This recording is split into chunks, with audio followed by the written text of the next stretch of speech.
नमस्कार दोस्तों, आपका आपके अपने channel Swami Vivekananda coaching centre के अंदर हार्दिक स्वागत है। और हमारा इतिहास का जो टॉपिक चल रहा है दोस्तों, गुर्जर प्रतिहार। उस गुर्जर प्रतिहार टॉपिक को हमने दोस्तों मंडोर शाखा को शुरू करना था। उसकी कुछ एक बातें हमने पढ़ ली थी, लेकिन मैं मंडोर शाखा को ही इस वीडियो के अंदर शुरू करने जा रहा हूं। तो चलते हैं दोस्तों, आप भी इस वीडियो को शेयर में लाइक जरूर करें।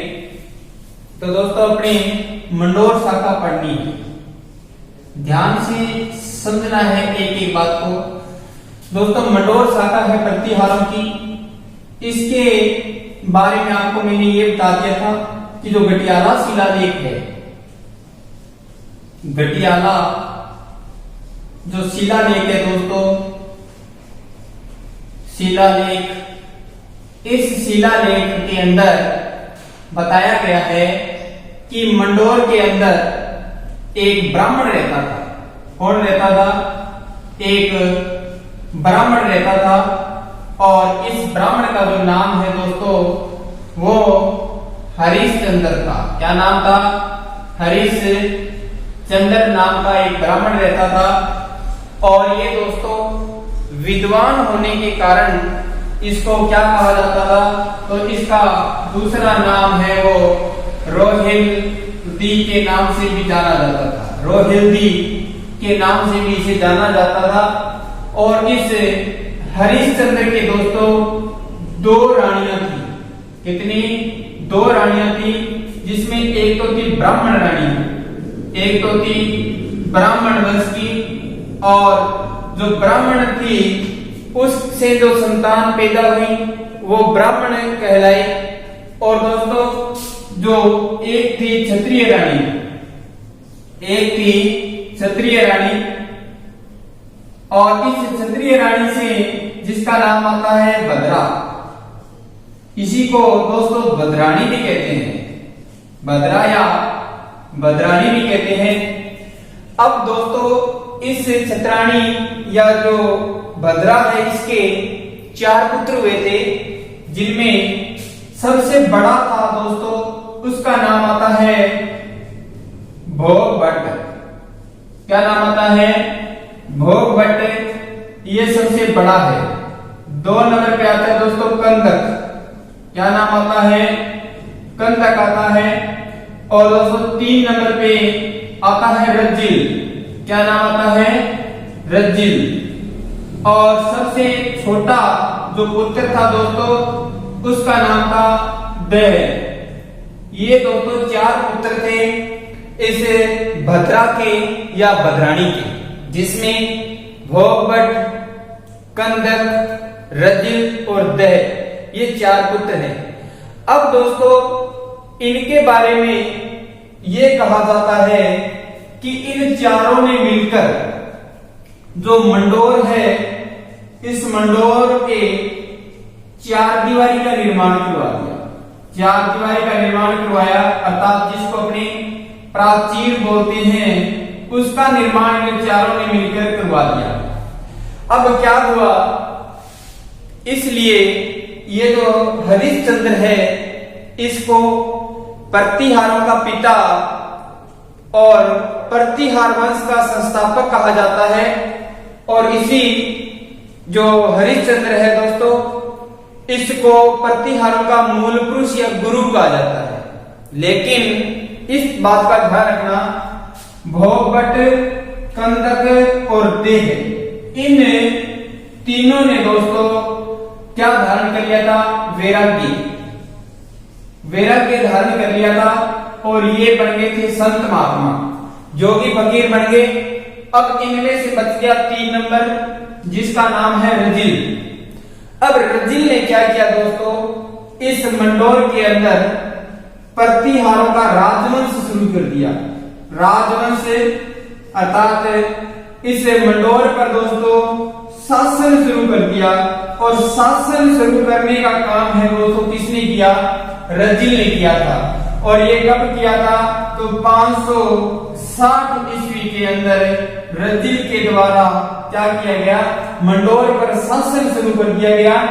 इसलिए ये जो दोस्तों रजिल है, इस रजिल को क्या कहा जाता है कि जो रजिल है दोस्तों, इस रजिल को कहा जाता है मंडोर के राजवंश का संस्थापक।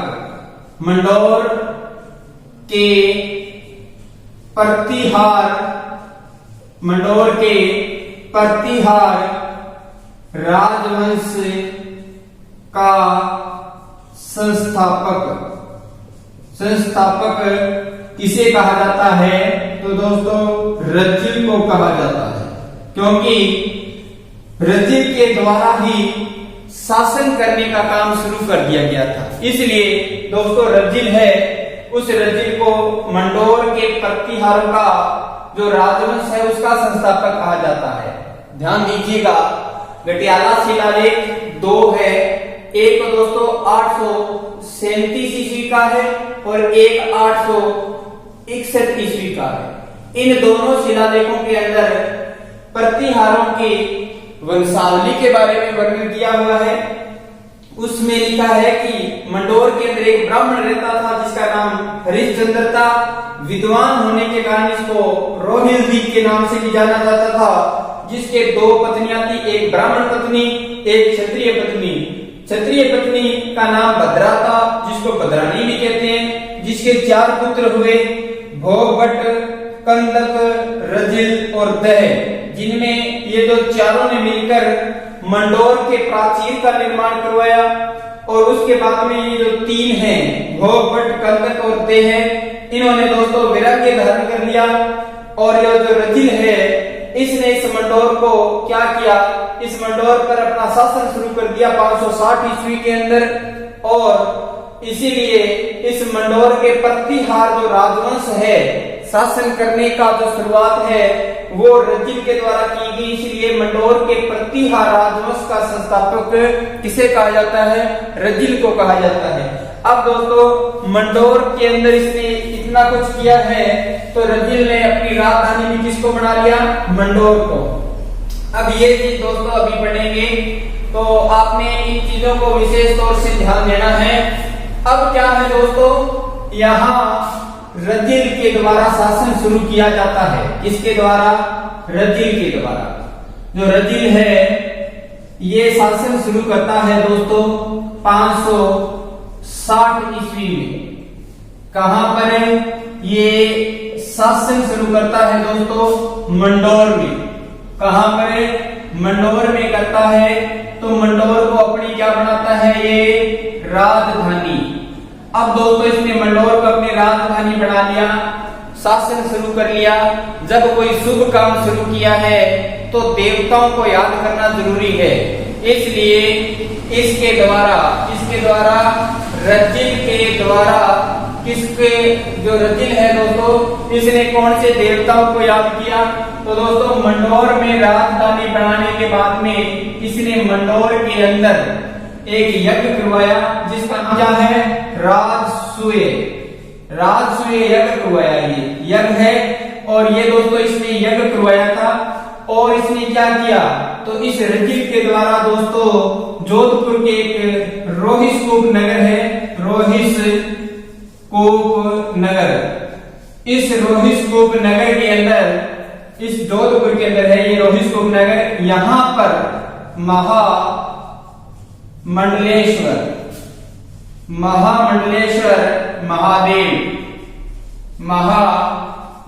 का मंदिर बनवाया। क्या बनवाया?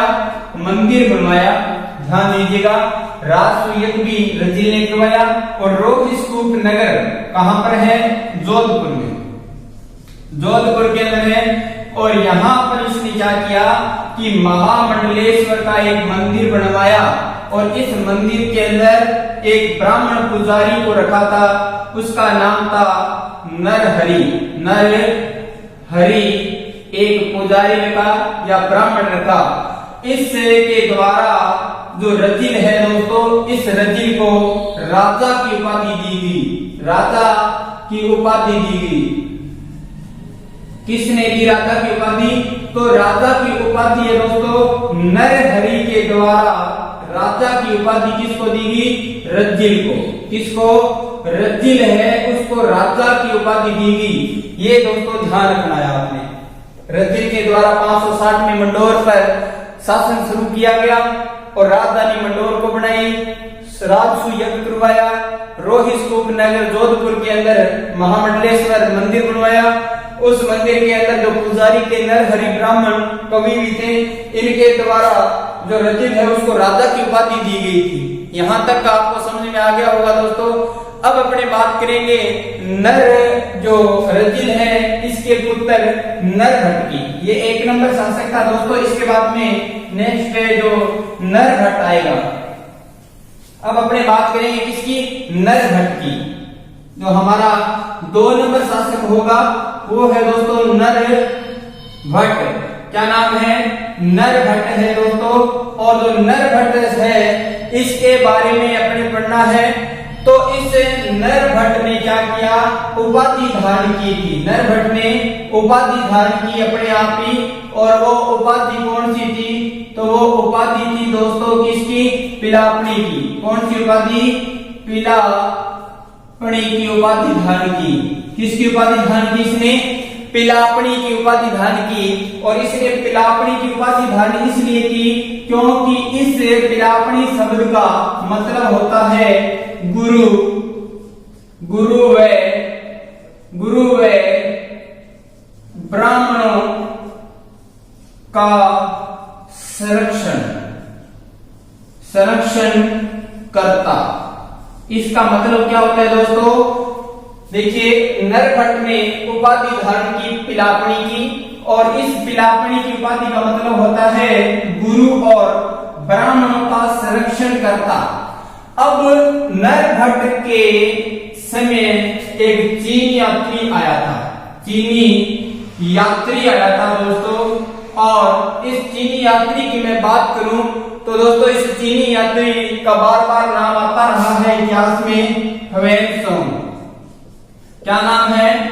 ह्वेन-त्सोंग है। और इसी जो ह्वेन-त्सोंग चीनी यात्री है दोस्तों, इसी चीनी यात्री के द्वारा इस नरभट्ट को क्या नाम दिया गया? पीलोपेली। पीलोपेली नाम दिया गया। पीलोपेली नाम दिया गया। क्या नाम दिया गया? तो दोस्तों पीलोपेली नाम दिया गया किसको? नरभट्ट को। और यहाँ पर जो पीलोपेली नाम दिया गया है दोस्तों, इसका अर्थ है साहसिक कार्य करने वाला। साहसिक कार्य करने वाला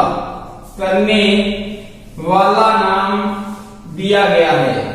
यहां तक दोस्तों आपको बात समझ में आ गई होगी कि जो नरभट्ट है दोस्तों, वो रजिल का उत्तराधिकारी था। मतलब रजिल का पुत्र है वो नरभट्ट है। और नरभट्ट ने मंडोर के अंदर अपना शासन शुरू किया रजिल के बाद में। तो इसने अपने आप को पिलापणी की उपाधि दी। और पिलापणी का मतलब होता है दोस्तों गुरु और ब्राह्मणों का संरक्षण करता है, उनको जो संरक्षण देने वाला। और चीनी यात्री ह्वेन-त्सोंग ने इसको पेलोपेली नाम दिया है। क्या नाम दिया है? पेलोपेली नाम दिया है, जिसका मतलब क्या होता है? साहसिक कार्य करने वाला। क्या मतलब होता है? साहसिक कार्य करने वाला। अब दोस्तों नरभट्ट ने भी एक मंदिर बनवाया था और उस मंदिर का नाम है दोस्तों विष्णु का मंदिर। कौन सा मंदिर है? विष्णु का मंदिर। और ये दोस्तों विष्णु का जो मंदिर है, ध्यान दीजिएगा, ये जो विष्णु का दोस्तों जो मंदिर बनवाया है, यह मंदिर भी कहां पर है? रोहित स्तूप नगर जोधपुर में है। कहां पर है? तो यह भी रोहित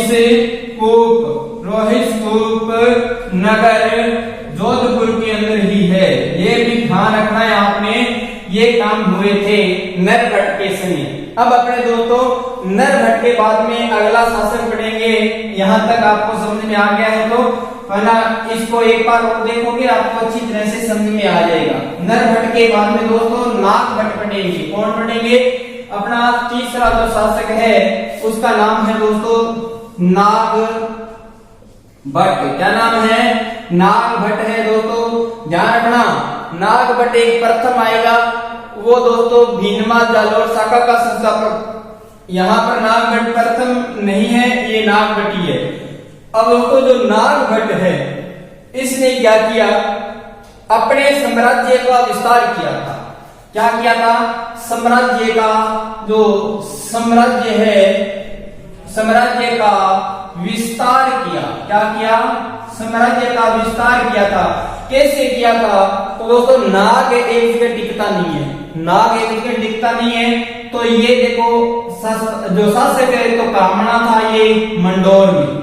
कहाँ बना है, मंडोर जोधपुर में ये शासक बना है। लेकिन इसने मेड़ता, जिसको मेड़ंतकपुर भी बोलते हैं, इस मेड़ता को अपने साम्राज्य में मिला लिया था। मेड़ता को भी अपने साम्राज्य में क्या कर लिया, मिला लिया। इस मेड़ता को अपने साम्राज्य में मिला लिया था दोस्तों। किसने, नागभट्ट प्रथम, नागभट्ट के द्वारा। एक तो ये ध्यान रखना है आपने कि जो मंडोर है उसमें इसने मेड़ता को मिला लिया और नागभट्ट ने इस मेड़ता को अपनी क्या बना ली थी, राजधानी बनाई थी। मेड़ता को राजधानी बनाने वाला प्रतिहार शासक कौन था, तो नागभट्ट था दोस्तों। ये आपने याद रखना है अच्छी तरह से। अब दोस्तों नागभट्ट है, इसने मेड़ता से मंडोर चला गया। लेकिन नागभट्ट के दो पुत्र थे। कितने, दो पुत्र थे, जिसमें जो बड़ा पुत्र था उसका नाम था तात। क्या नाम था, तात। और जो छोटा था उसका नाम था भोज, भोज प्रतिहार, भोज प्रतिहार और तात प्रतिहार। अब दोस्तों तात को तो तप के अंदर रुचि थी। तप का मतलब है तपस्या, तप का मतलब है तपस्या। तात को तप में रुचि थी, अर्थात तपस्या के अंदर रुचि थी। इसने भी उस भोगभट्ट, कंदक और देह के समान अपने आप को एक सन्यासी घोषित कर लिया, वैराग्य धारण कर लिया। और जो भोज प्रतिहार है वो उत्तराधिकारी बन गया। इसलिए नेक्स्ट जो 4 नंबर है दोस्तों, वो प्रतिहारों का शासक कौन बनेगा, तो भोज प्रतिहार बनेगा। ये आपने ध्यान रखना है, भोज प्रतिहार है वो कौन बनेगा, 4 नंबर प्रतिहारों का संस्थापक, ये जो शासक बनेगा। 4 नंबर है दोस्तों भोज प्रतिहार। भोज प्रतिहार है वो दोस्तों मंडोर के शासक बना, मंडोर का शासक बना। ये मंडोर का शासक बना। इसके बाद में दोस्तों जो भोज प्रतिहार है इसने कुछ ज्यादा कुछ किया नहीं है, इसका कोई ज्यादा उल्लेख नहीं है। इसके बाद में प्रतिहारों की तीसरी पीढ़ी में 10वां शासक हुआ। प्रतिहारों की तीसरी पीढ़ी में 10वां शासक हुआ, जिसका नाम आता है सिलुक। क्या नाम आता है, सिलुक। सिलुक आता है। और ये दोस्तों प्रतिहारों की तीसरी पीढ़ी, कौन सी पीढ़ी, प्रतिहारों की तीसरी जो पीढ़ी है उसका 10वां संस्थापक है। कौन, 10वां शासक है, 10वां शासक है दोस्तों कौन है, सिलुक। अब सिलुक ने क्या किया कि जो जैसलमेर क्षेत्र है, कौन सा क्षेत्र है, जो जैसलमेर क्षेत्र है दोस्तों, इस जैसलमेर क्षेत्र को वल्लभ मंडल कहते थे। क्या कहते थे, वल्लभ मंडल के नाम से जानते थे। वल्लभ मंडल और तवन क्षेत्र, ये इधर क्षेत्र थे जैसलमेर के। और इन दोनों क्षेत्रों पर, ये जो दोनों आपको क्षेत्र दिखाई दे रहे हैं, कौन से, वल्लभ मंडल और तवन क्षेत्र, यहाँ पर दोस्तों देवराय भाटी शासन किया करता था। इस देवराय भाटी को इस सिलुक ने पराजित कर दिया। क्या कर दिया, पराजित कर दिया। और इस वल्लभ मंडल और तवन क्षेत्र इसको मिला लिया मंडोर में। किसमें मिला लिया, अपने साम्राज्य में मिला दिया था। ये आपने ध्यान रखना है दोस्तों।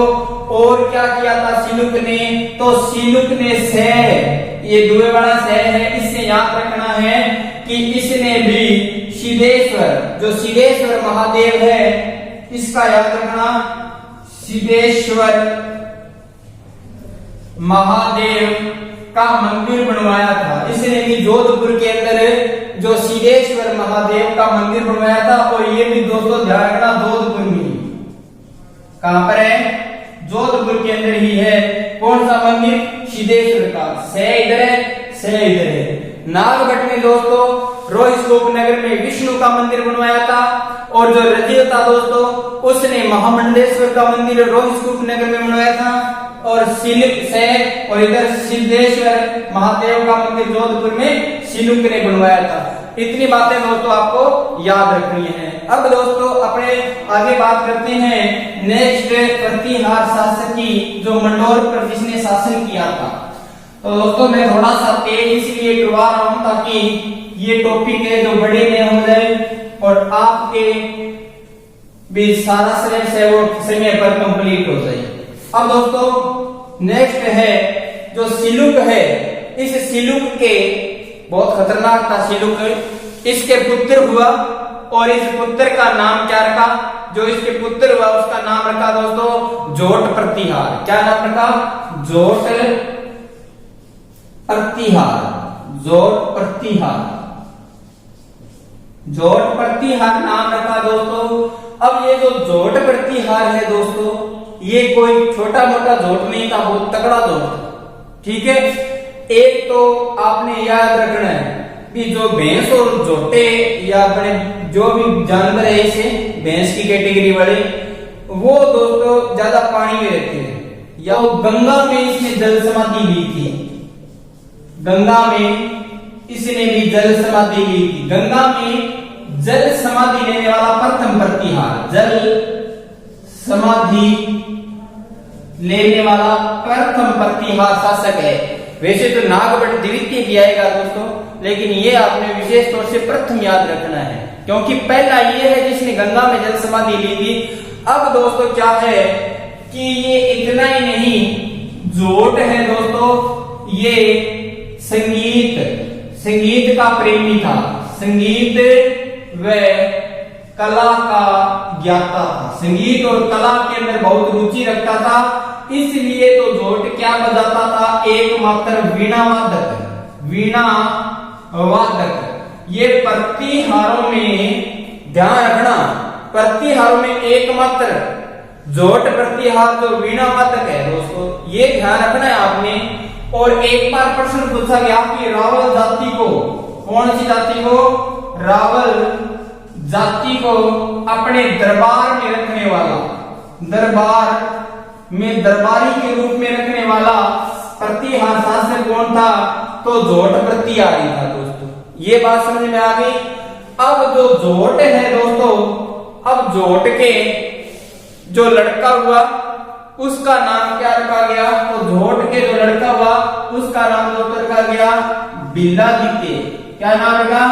बिल्लादित्य नाम रखा गया। और ये जो बिल्लादित्य है इसके शासन के बारे में कोई विशेष जानकारी नहीं है, तो इसके पुत्र हुआ, बिल्लादित्य के पुत्र हुआ जिसका नाम है दोस्तों कक। क्या नाम है? कक। अब दोस्तों थोड़ी सी जानकारी अपने कक के बारे में पढ़ेंगे। यहां तक आपको समझ में आ गया होगा कि जोट है वो गंगा में जल समाधि ली थी, संगीत व कला का प्रेमी था, प्रथम या प्रतिहारों में एकमात्र वीणा वादक। यहाँ पर रावल जाति को इसने दरबार के अंदर जो दरबारियों के रूप में रखने वाला शासक भी इसे कहा जाता है। तो आपको अच्छी तरह से समझ में आ गया होगा। तो अब अपने नेक्स्ट जो है वो पढ़ना है दोस्तों कक। कक प्रतिहार।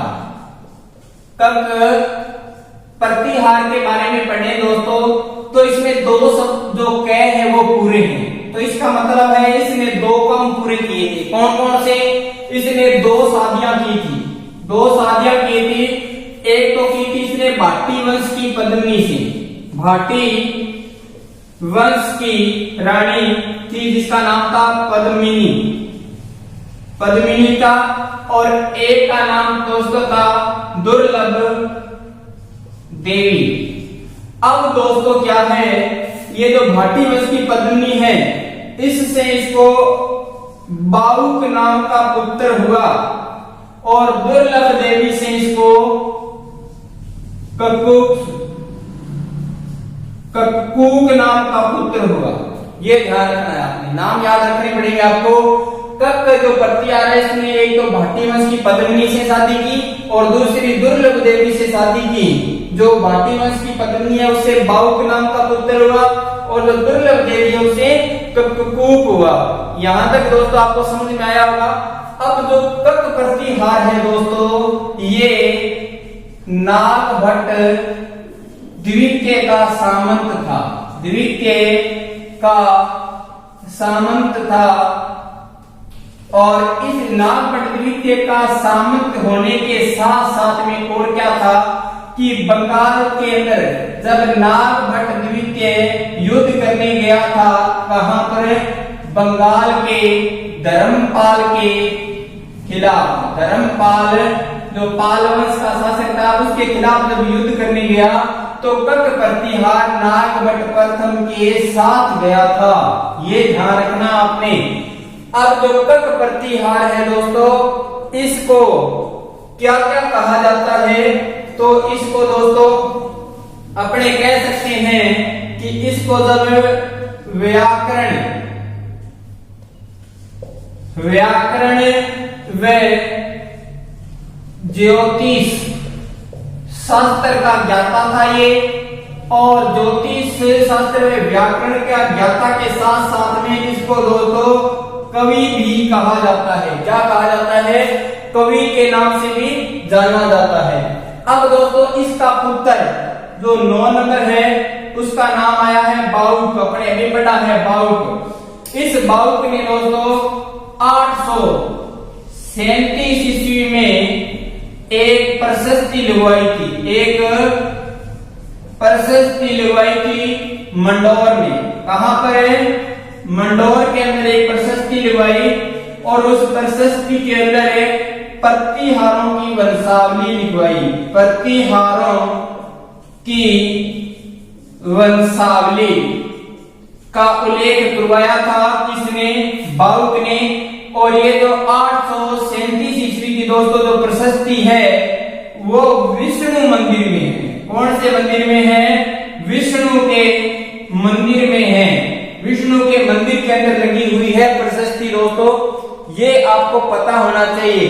अब दोस्तों बाउक के बाद में इसका सौतेला भाई जो 10 नंबर अभी अपने थोड़ा देख लेते हैं उसको भी, उसके बारे में थोड़ी 2 लाइन है दोस्तों, वो कौन सी है। अब है दोस्तों कक्कूक। अब जो कक्कूक प्रतिहार है इसने दोस्तों 2 स्तंभों का निर्माण करवाया था। 2 स्तंभ का निर्माण करवाया था जिसमें एक दोस्तों रोहिस्कूप नगर जोधपुर के अंदर है। रोहिस्कूप नगर जोधपुर में है। तो दूसरा दोस्तों कहां पर है, मंडौर जोधपुर में है। ये 2 इसने स्तंभों का निर्माण करवाया था। किसने करवाया था, कक्कूक के द्वारा। एक तो मंडौर के अंदर है और दूसरा रोहिस्कूप नगर के अंदर लगा हुआ है। यहां तक आपको समझ में आ गया होगा। अब दोस्तों जो 11 नंबर और अंतिम है जिसका नाम आता है इंदा प्रतिहार। इंदा प्रतिहार के समय दोस्तों समय आता है 1395 ईस्वी का। कहते हैं कि 1395 ईस्वी के समय इंदा प्रतिहार डर गया था मुगलों के अधिकार से कि कहीं मुगल है वो मंडौर पर अधिकार न कर ले। इसलिए इस इंदा प्रतिहार के द्वारा क्या किया गया कि दोस्तों इस इंदा प्रतिहार ने अपनी एक पुत्री थी, इस पुत्री का विवाह कर दिया। और विवाह किसके साथ में कर दिया, तो दोस्तों ये विवाह किया था इसने चूड़ा राठौड़ के साथ में। चूड़ा राठौड़ है दोस्तों, इसके साथ में विवाह कर दिया ताकि जो इंदा प्रतिहार ने अपनी पुत्री का विवाह कर दिया चूड़ा राठौड़ को, तो ताकि ये मुगल है वो इस मंडौर पर अधिकार न कर सके। और चूड़ा राठौड़ को ये जो मंडौर है दोस्तों ये क्या दे दिया, इसने दहेज में, क्या दे दिया, दहेज में दे दिया दोस्तों। तो जैसे ही इंदा प्रतिहार ने अपनी पुत्री की शादी चूड़ा राठौड़ से 1395 में की और मंडोर को दहेज में दे दिया, किसको, चूड़ा राठौड़ को। तो इसी के साथ ही दोस्तों मंडोर के अंदर प्रतिहार राजवंश समाप्त हो गया। क्या हो गया, समाप्त हो गया। दोस्तों ध्यान रखना, यहां तक अगर आपको अच्छी तरह से समझ में आ गया तो नेक्स्ट वीडियो में अपने भीनमाल, जालोर, अवंती, कन्नौज प्रतिहारों के बारे में पढ़ेंगे। तब तक के लिए दोस्तों धन्यवाद। आप वीडियो को शेयर व लाइक करें।